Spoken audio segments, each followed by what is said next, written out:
ಮಂಗಳೂರಿನ ಕಂಕನಾಡಿಯ ಸಂತ ಅಲ್ಫೋನ್ಸ ಚರ್ಚಿನ ವಾರ್ಷಿಕ ಮಹೋತ್ಸವ ಇತ್ತೀಚೆಗೆ ನಡೆಯಿತು. ಕಂಕನಾಡಿಯ ಸಂತ ಆಲ್ಫೋನ್ಸ್ ರೋಮನ್ ಕ್ಯಾಥೋಲಿಕ್ ಚರ್ಚಿನ ವಾರ್ಷಿಕ ಮಹೋತ್ಸವ ಫೆಬ್ರವರಿ 4ರಿಂದ 6ರ ತನಕ ಶ್ರದ್ಧಾಭಕ್ತಿಯಿಂದ ನಡೆಯಿತು. ಹಬ್ಬದ ಪ್ರಯುಕ್ತ ಕಂಕನಾಡಿ ಮಾರ್ಕೆಟ್ ಬಳಿಯಿಂದ ಜ್ಯೋತಿ ಸರ್ಕಲ್ವರೆಗೆ ಭವ್ಯ ಮೆರವಣಿಗೆ ನಡೆಯಿತು. ಅಸಂಖ್ಯಾತ ರಾಮನ್ ಕ್ರೈಸ್ತ ಬಾಂಧವರು ಕೈಯಲ್ಲಿ ಮೊಂಬತ್ತಿಗಳನ್ನು ಬೆಳಗಿಸುತ್ತಾ ದೇವರ ನಾಮ ಪಠಿಸುತ್ತಾ ಮೆರವಣಿಗೆಯಲ್ಲಿ ಸಾಗಿ ಬಂದರು.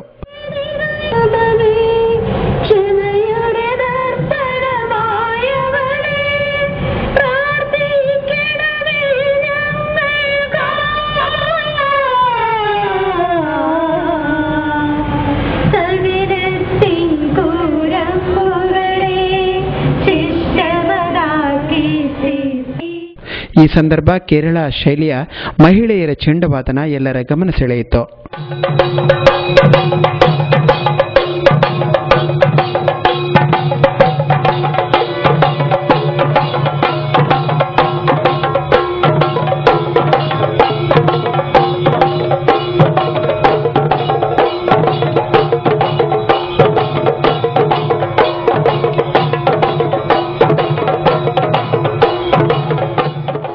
ಭಗವಾನ್ ಯೇಸುಕ್ರಿಸ್ತರ ಹಾಗೂ ವಂದನೀಯ ಸಂತೆ ಅಲ್ಫೋನ್ಸ್ ಅವರ ವಿಗ್ರಹಗಳನ್ನು ಪೂಜ್ಯ ಭಾವದಿಂದ ಮೆರವಣಿಗೆಯಲ್ಲಿ ಕೊಂಡೊಯ್ಯಲಾಯಿತು.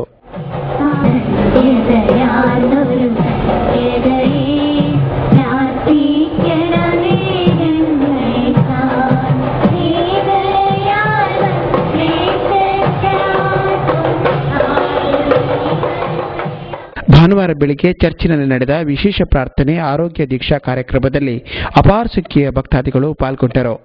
ಅಬಾಲ ವೃದ್ಧರನ್ನದೇ ಪುರುಷರು ಮಹಿಳೆಯರು ಶ್ರದ್ಧಾ ಭಕ್ತಿಯಿಂದ ಪ್ರಾರ್ಥನೆಯಲ್ಲಿ ಭಾಗವಹಿಸಿದರು. ತಲಶೇರಿ ಧರ್ಮ ಪ್ರಾಂತ್ಯದ ಧರ್ಮಗುರುಗಳಾದ ಫಾದರ್ ಥಾಮಸ್ ನೇಡಿ ಅವರು ಪೂಜಾ ವಿಧಿಗಳನ್ನು ನೆರವೇರಿಸಿದರು. ವಂದನೀಯ ಧರ್ಮಗುರುಗಳಾದ ವರ್ಗೀಸ್ ಜೋಬಿ ಸಿಎಂ ಮುಂತಾದವರು ಸಹಾಯಕರಾಗಿ ಪಾಲ್ಗೊಂಡರು.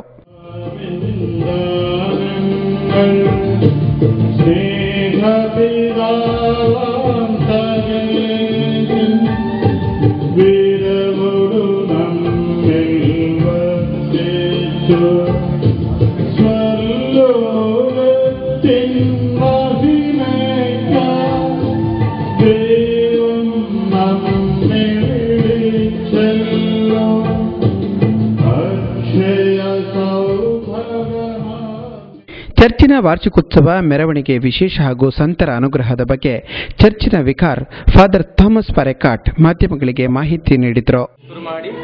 ಬೆಂದೂರುಬೆಲ್ ಸರ್ಕಲ್ ತನಕ ಮೆರವಣಿಗೆಯಲ್ಲಿ ಹೋಗಿ ಇಲ್ಲಿ ಬಂದು ಆಶೀರ್ವಾದ ಮುಖಾಂತರ ಆವರ್ತನ ಕಾರ್ಯಕ್ರಮ ಕೊನೆಗೊಂಡಿದೆ. ಇವತ್ತು ನಮ್ಮ ಹಬ್ಬದ ವಿಶೇಷ ದಿವಸ. ಈ ದಿವಸ ಈ ಹಬ್ಬಕ್ಕಾಗಿ ಆಗಮಿಸಿದ್ದು ತಲಶೇರಿ ಧರ್ಮ ಪ್ರಾಂತ್ಯದ ಗುರುಗಳಾಗಿರುವ ಫಾದರ್ ಥೋಮಸ್ ನೀಡೂರ್ ಅವರು ಇಲ್ಲಿ ಬಂದು ಪ್ರಧಾನ ಕಾರ್ಮಿಕತ್ವವನ್ನು ವಹಿಸಿ ಪೂಜಾರ್ಪಣೆ ಮಾಡಿದರು. ನಂತರ ವಚನ ಸಂದೇಶವನ್ನು ನೀಡಿದ್ದಾರೆ. ಅವರೊಟ್ಟಿಗೆ ವಂದನೀಯ ಗುರುಗಳಾಗಿರುವ ವರ್ಗೀಸ್ ಅವರು, ಜೋಬಿ ಅವರು ಹಾಗೂ ಫಾದರ್ ಜೋಬಿ ಸಿಎಂಐ ಅವರು ಒಟ್ಟಿಗೆ ಸೇರಿ ಪೂಜಾರ್ಪಣೆಗೆ ಸಹಾಯ ಮಾಡಿದರು. ಈ ದಿವಸ 6,000ಕ್ಕಿಂತ ಹೆಚ್ಚು ಮಂದಿ ಈ ದೇವಾಲಯದ ಪರಿಸರದಲ್ಲಿ ಒಟ್ಟುಗೂಡಿದ್ದಾರೆ ದೇವರ ಆರಾಧನೆಗಾಗಿ. ನಮಗೆ ತುಂಬಾ ಸಂತೋಷ ದಿವಸ. ಯಾಕಂತ ಹೇಳಿದ್ರೆ ಸಂತ ಅಲ್ಫೋನ್ಸರ ಮುಖಾಂತರ ಹಲವಾರು ಪವಾಡಗಳು ಇಲ್ಲಿ ನಡೆದಿದೆ. ಕೆಡ್ಡಸ ಜಾತ್ರೆ ಎಂದೇ ಖ್ಯಾತಿ ಪಡೆದಿರುವ ಕುಲ್ಲಮುಗೀರ್ ಮಲರಾಯ ಜಾತ್ರೆ ಗುರುವಾರ ಸಂಪನ್ನ ಕಂಡಿತು. ಮಲಾರ್ ಎಂಬ ಊರಿಂದ ಕಂಡದ ತಟ್ಟೆ ಎಂಬಲ್ಲಿಗೆ ಬಂದ ಮಲರಾಯ ದೈವ ಕೇರಳ ಕರ್ನಾಟಕ ಗಡಿ ಪ್ರದೇಶದ ಸಸಿಗೋಳಿ ಬಳಿಯ ಪಾತೂರಾಯ ಬೂಡಿಗೆ ಬಂದು ನಂತರ ಉಮಾವತಿ ಅಮ್ಮ ಎಂಬ ಬಂಟ ಮನೆತನದ ಸಾತ್ವಿಕ ಮಹಿಳೆಯ ಬೆನ್ನತ್ತಿ ಕೊಡ್ಲಮುಗೇರಿಗೆ ಬಂತು ಎಂಬ ಪ್ರತೀತಿ ಇದೆ. ಕೊಡ್ಲಮುಗರು ಮನೆತನದವರ ಸುಪರ್ದಿಯಲ್ಲಿದ್ದರೂ ಈ ಊರಿನ ಆರಾಧ್ಯ ದೈವವಾಗಿರುವ ಶ್ರೀ ಮಲರಾಯ ಪಿಲಿಚಾಮುಂಡಿ ಬಂಟದೇವುಗಳ ನೇಮೋತ್ಸವವನ್ನು ಕೆಡ್ಡಸ ನೇಮ ಎಂದೇ ಕರೆಯಲಾಗುತ್ತದೆ. ಗುರುವಾರ ಬೆಳಿಗ್ಗೆ ಕೊಲ್ಲಮುಗೇರ್ ಅರ್ಥಾತ್ ಕೊಡ್ಲಮುಗೇರ್ ಮಲರಾಯ ತಾಣದಲ್ಲಿ ದೈವಗಳ ಕಟ್ಟುಕಟ್ಟಳೆಯ ನೇಮದ ಬಳಿಕ ಮಲರಾಯ ದೈವಕ್ಕೆ ಅಣಿಯೇರಿಸಿದಾಗ ಮಧ್ಯಾಹ್ನ 12 ಗಂಟೆ. ಮಠಮಠ ಮಧ್ಯಾಹ್ನವಾಗಿದ್ದರೂ ಸುಡುವ ಬಿಸಿಲನ್ನು ಲೆಕ್ಕಿಸದೆ ಆಗಮಿಸಿದ ಅಪಾರ ಸಂಖ್ಯೆಯ ಭಕ್ತಾದಿಗಳ ಸಮ್ಮುಖ ದೈವಗಳಿಗೆ ಮೊಗ ಏರಿಸಿದಾಗ ಆವೇಶ ಆರಂಭಗೊಂಡಿತು. ಹಂದಿಯ ಮುಖದ